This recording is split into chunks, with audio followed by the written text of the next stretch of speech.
رحیم، آج کا میرا جو پیغام ہے، میری جو ویڈیو ہے اور میری جو بات ہے ان زمینداروں کے لیے جن کے پاس تھوڑی زمین ہے یا زیادہ ہے، جتنی بھی ہے۔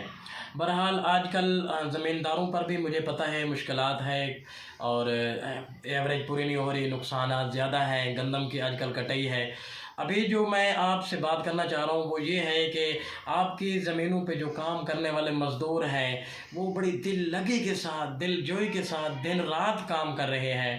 ہمیں چاہیے جتنے بھی زمیندار ہیں ان کی رہن سہن کا خیال کیا جائے، ان کے معاملات کا خیال کیا جائے، ان کی کوئی دوا علاج کا سلسلہ ہے تو ان کو خیال کیا جائے، ان کے گھریلو معاملات کا ان کا معاون بن کر ان کا خیال کیا جائے۔ ابھی میں آپ کو دکھاتا ہوں کہ یہ تھریشروں کا سیزن ہے، تھریشریں چل رہی ہیں جگہ جگہ پہ، کس طرح مزدور گرمی کی شدت میں اپنی جان کی پرواہ کیے بغیر کام کر رہے ہیں۔ آپ ویڈیو دیکھ کر ملاحظہ کر سکتے ہیں کہ یہ کتنا مشکل کام ہے، اور اتنا مشکل کام کرنے کے باوجود ہم اپنے دل کے اندر آنکھیں بند کر کے دل کے اندر سوچیں کیا ہم ان کو اپنا پورا جو معاوضہ ہے ان کو دے رہے ہیں کہ نہیں؟ کیا معاوضے سے بڑھ کر اگر دیں گے تو کیا ہمارے مال کے اندر کمی ہو جائے گی؟ کیا ان کے بچوں کو ہم خوش کر کے اللہ خوش نہیں ہوگا؟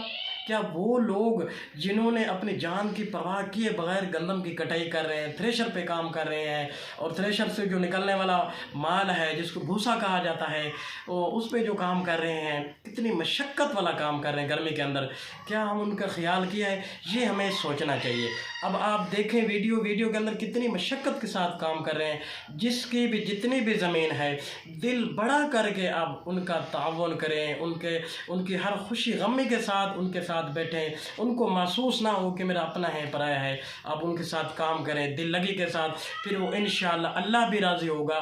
الکاسب حبیب اللہ، یہ وہ لوگ ہیں جو حلال کی کمائی کھانے والے ہیں، اور رسول خدا صلی اللہ علیہ وسلم نے فرمایا الکاسب حبیب اللہ، جو حلال کمانے والا مزدور مشقت، یہ اللہ کے دوست ہیں۔ تو ہمیں اللہ کے دوستوں کے ساتھ مل بیٹھنا چاہیے، ان کی غمیوں میں شریک ہونا چاہیے اور ان کی خوشیوں میں شریک ہونا چاہیے۔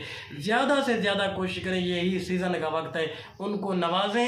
آپ زمین والوں پر رحم کریں گے، عرش والا آپ پر رحم کرے گا انشاءاللہ تعالی۔